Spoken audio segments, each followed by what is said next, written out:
आज भी ग्लोबल फिक्र की सबसे बड़ी खबर ईरान से ही है। बट ऑफ कोर्स ईरान की चिंता इसलिए क्योंकि जनीवा में दूसरे राउंड की वार्ता फेल होने के बाद अमेरिकी हमले का काउंटडाउन शुरू हो चुका है।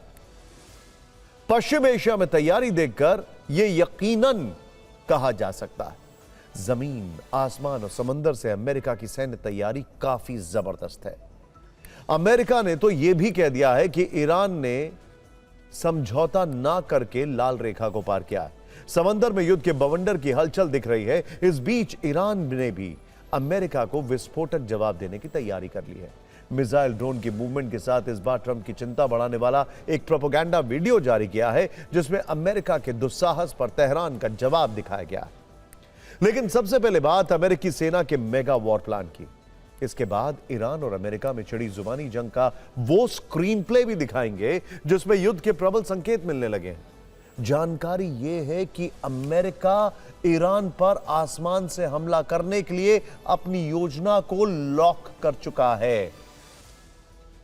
ईरान के आसपास अमेरिकी एयरफोर्स की बड़ी मूवमेंट देखी जा रही है। 40 के करीब सैन्य विमान एक्टिव हैं। 22 से ज्यादा टैंकर यानी रिफ्यूलिंग टैंकर और 13 ट्रांसपोर्ट एयरक्राफ्ट देखे गए। 2 एवैक्स विमान भी ऑपरेशन में शामिल हैं। बड़े फाइटर डिप्लॉयमेंट को सपोर्ट करने की तैयारी है तो ब्रिटेन के आरएएफ लेकिन हीथ बेस पर 6 F-22 रैप्टर फाइटर जेट्स की लैंडिंग हुई है।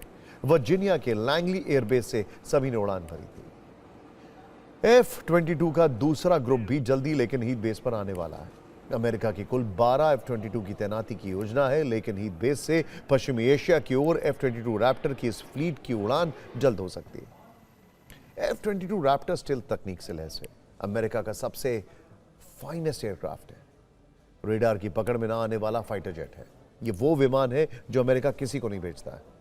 दुश्मन के हवाई क्षेत्र में बिना पता चले घुसपैठ करने में सक्षम है। मैक 1.5 से अधिक की सुपरसोनिक स्पीड है। एमराम मिसाइल और साइड विंडर मिसाइलों से लैस है। हवा में तेजी से दिशा बदलने में माहिर है। डॉग फाइटिंग में बेजोड़ है। 12 F-22 रैप्टर्स के अलावा पश्चिम एशिया में अमेरिकी वायुसेना की सबसे बड़ी तैनाती हुई है। अमेरिका ने सिर्फ 24 घंटे में 50 से अधिक फाइटर जेट इस इलाके में भेजे हैं। इनमें 36 F-16 लड़ाकू विमान, 18 F-35 फाइटर जेट, 18 F-15 लड़ाकू विमान शामिल हैं। यह तो ही आसमान की बात। अब आपको समंदर में 3 तरफ से ईरान की घेराबंदी से जुड़ी बड़ी खबर बताते हैं। अमेरिका का ईरान से जब से तनाव शुरू हुआ है तब से लेकर 17 फरवरी तक अमेरिकी नौसेना पश्चिमी एशिया में कहां-कहां क्या-क्या तैनाती कर चुकी है, कौन-कौन से जंगी बेड़े ईरान को किस लोकेशन से घेर कर खड़े हुए हैं, यह इंफॉर्मेशन पहली बार आप तक हम पहुंचा रहे हैं। सबसे पहले अरब सागर की बात करते हैं। वहां USS Abraham Lincoln aircraft carrier Iran से सिर्फ 700 किलोमीटर की दूरी पर है। यहां पर उसकी फ्लीट में USS Frank E Petersen, USS Spruance और यूएसएस माइकल मर्फी जैसे 3 मिसाइल डिस्ट्रॉयर तैनात हैं। ये पूरा का स्ट्राइक कोर ग्रुप के साथ होते हैं यूजुअली। अब भूमध्य सागर देख लेते हैं। वहां अमेरिका ने यूएसएस थियोडोर रूजवेल्ट को एयरक्राफ्ट कैरियर को तैनात किया है। फिर फारस की खाड़ी ईरान से लगी हुई है। वहां अमेरिका ने यूएसएस मैकफॉल कतर के ठीक बगल में और यूएसएस मिस्टर जैसे युद्धपोत तैनात किए हैं।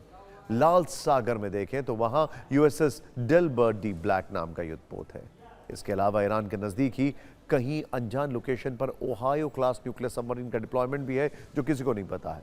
और जैसा कि ट्रंप ऐलान कर चुके हैं, USS Gerald R Ford aircraft carrier, USS Winston Churchill, USS Bainbridge और यूएसएस महान जल्द ही ईरान के नजदीक पहुंच सकते हैं। वो अभी रास्ते में है। यूएसएस अब्राहम लिंकन और यूएसएस जेराल्ड आर फोर्ड विमान वाहक पोतों पर इस समय करीब 250 एयरक्राफ्ट्स मौजूद हैं। 250 एयरक्राफ्ट्स, यानी ईरान से लंबे जंग की तैयारी है। लेकिन ईरान की क्या स्ट्रैटेजी है, उसका रिएक्शन क्या होगा, समझना जरूरी है। ऐसा कहा जा रहा है कि जिनीवा वार्ता करीब करीब फेल होने के बाद ईरान की जो सेना है अब और ज्यादा हाई अलर्ट पर है। अमेरिका के हमले का जवाब देने की फुल एंड फाइनल तैयारी है। इस पर नया डेवलपमेंट यह है कि ईरान की 5000 मिसाइलें लॉन्चर्स में तैनात की गई हैं। ईरान के 1000 स्ट्रैटेजिक ड्रोन हमले के लिए तैयार हैं। चीन से मिली मिसाइलें और डिफेंस सिस्टम की तैनाती की गई है। चीन के सर्विलांस विमान और एंटी शिप डिस्ट्रॉयर तैनात किए गए हैं।